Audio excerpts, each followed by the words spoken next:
Good morning student. आज हम अपनी गुंजन बुक से पाठ 8 पढ़ेंगे। पाठ 8 में है सर्वनाम, पेज नंबर 39। कल हमने कारक वाला चैप्टर पढ़ा था, समझा था। आज हम पढ़ेंगे सर्वनाम। सर्वनाम शब्द दो शब्दों से मिलकर बना है, सर्व प्लस नाम। इसका अर्थ है सबका नाम, अर्थात सर्वनाम वे शब्द होते हैं जो सभी प्रकार के नामों के स्थान पर प्रयोग किए जाते हैं। अभी तक हमने क्या पढ़ा था सर्वनाम की डेफिनेशन में, कि संज्ञा के स्थान पर प्रयोग होने वाले शब्द सर्वनाम कहलाते हैं। अब हमें इसमें नया क्या समझ में आ रहा है कि सर्वनाम शब्द, सबसे पहले सर्वनाम का अर्थ बताया गया है कि सर्वनाम शब्द दो शब्दों से मिलकर बना है, सर्व प्लस नाम। इसका अर्थ है सबका नाम, अर्थात सर्वनाम वे शब्द होते हैं जो सभी प्रकार के नामों के स्थान पर प्रयोग किए जा सकते हैं। एक ही सर्वनाम अलग अलग व्यक्तियों प्राणियों के लिए प्रयोग किया जा सकता है, अतः संज्ञा के स्थान पर आने वाले शब्द सर्वनाम कहलाते हैं। अब इसमें क्या दिया गया है कि एक ही सर्वनाम अलग अलग व्यक्तियों प्राणियों के लिए, जैसे हम बोलते हैं ना, यह वह तुम मैं ये सब क्या है, हम व्यक्तियों के लिए भी कर सकते हैं और प्राणियों के लिए भी कर सकते हैं, एनिमल्स के लिए। इसलिए क्या है, जो शब्द संज्ञा शब्द के स्थान पर प्रयोग होते हैं उन्हें हम सर्वनाम कहते हैं। अब हमने सर्वनाम की डेफिनेशन और सर्वनाम का अर्थ समझ लिया। अब हम आएंगे सर्वनाम के भेद पर। सर्वनाम के 6 भेद होते हैं।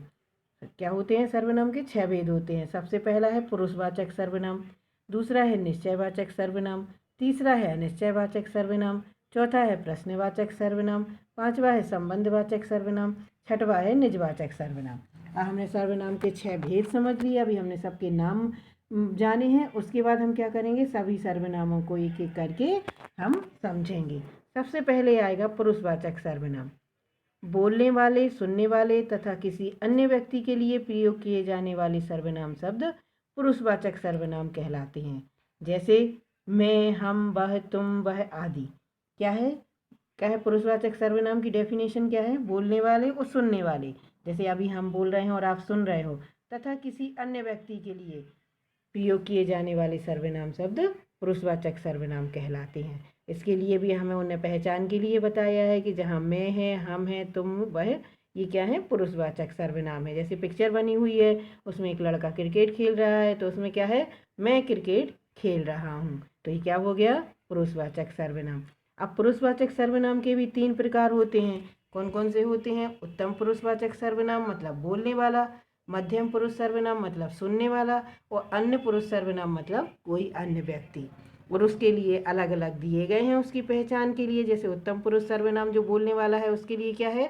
मैं, हम, मेरा, मुझे, हमारा। और मध्यम पुरुष मतलब सुनने वाला है, उसके लिए क्या है? तुम, तुम, आप, तुम्हारा, आपका।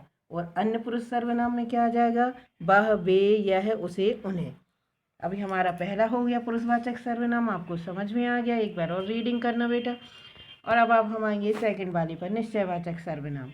निकट या दूर के किसी निश्चित व्यक्ति या वस्तु का बोध कराने वाले सर्वनाम निश्चयवाचक सर्वनाम कहलाते हैं। जैसे यह, वह, उसे, ये, वे आदि। अब इसमें भी हमें एक पिक्चर दिखाई दे रही है हमारे बुक में।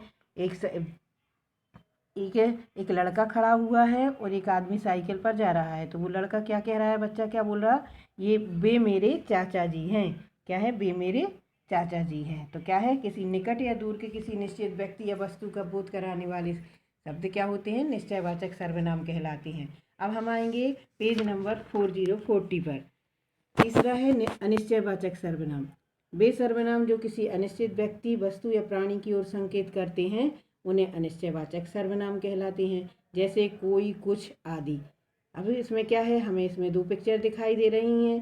तो एक टेबल पे एक आदमी बैठा हुआ है, उसमें क्या है? वो पूछ रहा है आपको क्या चाहिए, और दूसरा वाला है। अब हम आएंगे अनिश्चयवाचक सर्वनाम पर। वे सर्वनाम जो किसी अनिश्चित वस्तु। अब हमें एक पिक्चर दिखाई दे रही है, दरवाजे के बाहर कोई खड़ा है और बच्चा क्या क्या कर रहा है? कह रहा है कोई बाहर खड़ा है। तो ये क्या है? अनिश्चित चीज़ें हैं ना, कि कोई, कुछ। तो ये क्या हो गया? अनिश्चयवाचक सर्वनाम। अब चौथा है प्रश्नवाचक सर्वनाम। वे सर्वनाम शब्द जिनका प्रयोग प्रश्न पूछने के लिए किया जाता है उसे हम प्रश्नवाचक सर्वनाम कहते हैं। जैसे क्या, कौन, किसे, किसने आदि। अब उसमें भी हमें एक पिक्चर दिखाई दे रही है। टेबल पे एक सर बैठे हुए हैं और सामने एक आदमी खड़ा हुआ है, उससे पूछा है आपको क्या चाहिए, मतलब प्रश्न पूछ रहा है। जहाँ क्वेश्चनवाचक चिन्ह है वो क्या हो गया? प्रश्नवाचक सर्वनाम। अब हम आएंगे संबंधवाचक सर्वनाम पर, 5वां। वाक्य में संबंध का बोध कराने वाले सर्वनाम शब्द संबंधवाचक सर्वनाम कहलाते हैं, जैसे जो, वह, जितना, उतना, जैसा, वैसा आदि। अब इसमें चित्र बना हुआ है, उसमें दिखाई दे रहा है जो कर्म करता है वह सफल होता है, मतलब जो काम करता है, मेहनत करता है, वही सफल होता है। अब आएंगे हम 6 नंबर पर, निजवाचक सर्वनाम। वे सर्वनाम शब्द जिनका प्रयोग वक्ता या कर्ता अपने लिए करता है, मतलब हम अपने खुद के लिए करते हैं, वो निजवाचक सर्वनाम कहलाता है, जैसे स्वयं, अपने आप, स्वतः, खुद आदि। अब हमारा यहाँ चैप्टर कंप्लीट हो गया है। इसमें भी हमें पिक्चर दिखाई दे रही है, उसमें क्या लिखा है, मैं स्वयं ही गाय के पास चला जाता हूँ। एक चरवाहा है, एक लड़का खड़ा हुआ है और गाय दिखाई दे रही है। अब हमारा ये चैप्टर यहाँ कंप्लीट हो गया। हमने सर्वनाम का अर्थ समझा इस वाले चैप्टर में, हमने डेफिनेशन को समझा और सर्वनाम के 6 भेदों को समझा। अब हम आएंगे पेज नंबर 41 पर। अब हमने पूरे चैप्टर में जो पढ़ा है उसी को हम एक बार दोहराएंगे। संज्ञा के स्थान पर आने वाले शब्द सर्वनाम कहलाते हैं। सर्वनाम के 6 भेद होते हैं, पुरुषवाचक सर्वनाम, निश्चयवाचक सर्वनाम, अनिश्चयवाचक सर्वनाम, प्रश्नवाचक सर्वनाम, संबंधवाचक सर्वनाम और निजवाचक सर्वनाम। अब हम आएंगे बुक की एक्सरसाइज पर।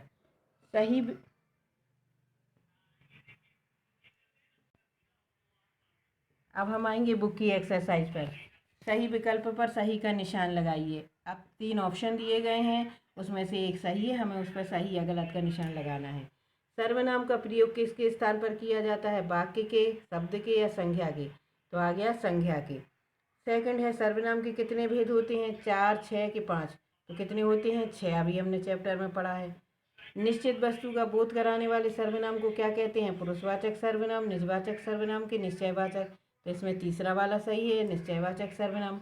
प्रश्न पूछने के लिए प्रयोग किए जाने वाला सर्वनाम कौन सा है, अनिश्चयवाचक, निश्चयवाचक या प्रश्नवाचक, तो इसमें तीसरा सही है, प्रश्नवाचक। हाँ, दिए गए वाक्यों में सर्वनाम शब्द पर गोला लगाइए। हमें जो वाक्य दिए गए हैं 4, उनमें हमें जो सर्वनाम शब्द है उस पर गोला लगाना है। सबसे पहला है, सफ़र में उनके साथ दुर्घटना हो गई, तो उनके क्या है, सर्वनाम शब्द है, उस पर हम सर्कल लगा देंगे। दूसरा है, सीता अपनी माँ के साथ बाजार गई है, तो अपनी पे सर्कल आएगा। तीसरा है, वह बालक बहुत अच्छा है, तो वह पे आ जाएगा। चौथा है, उन्हें आज मुंबई जाना है, तो उन्हें पर आ जाएगा। हमें क्या करना है, इस पर गोला लगाना था।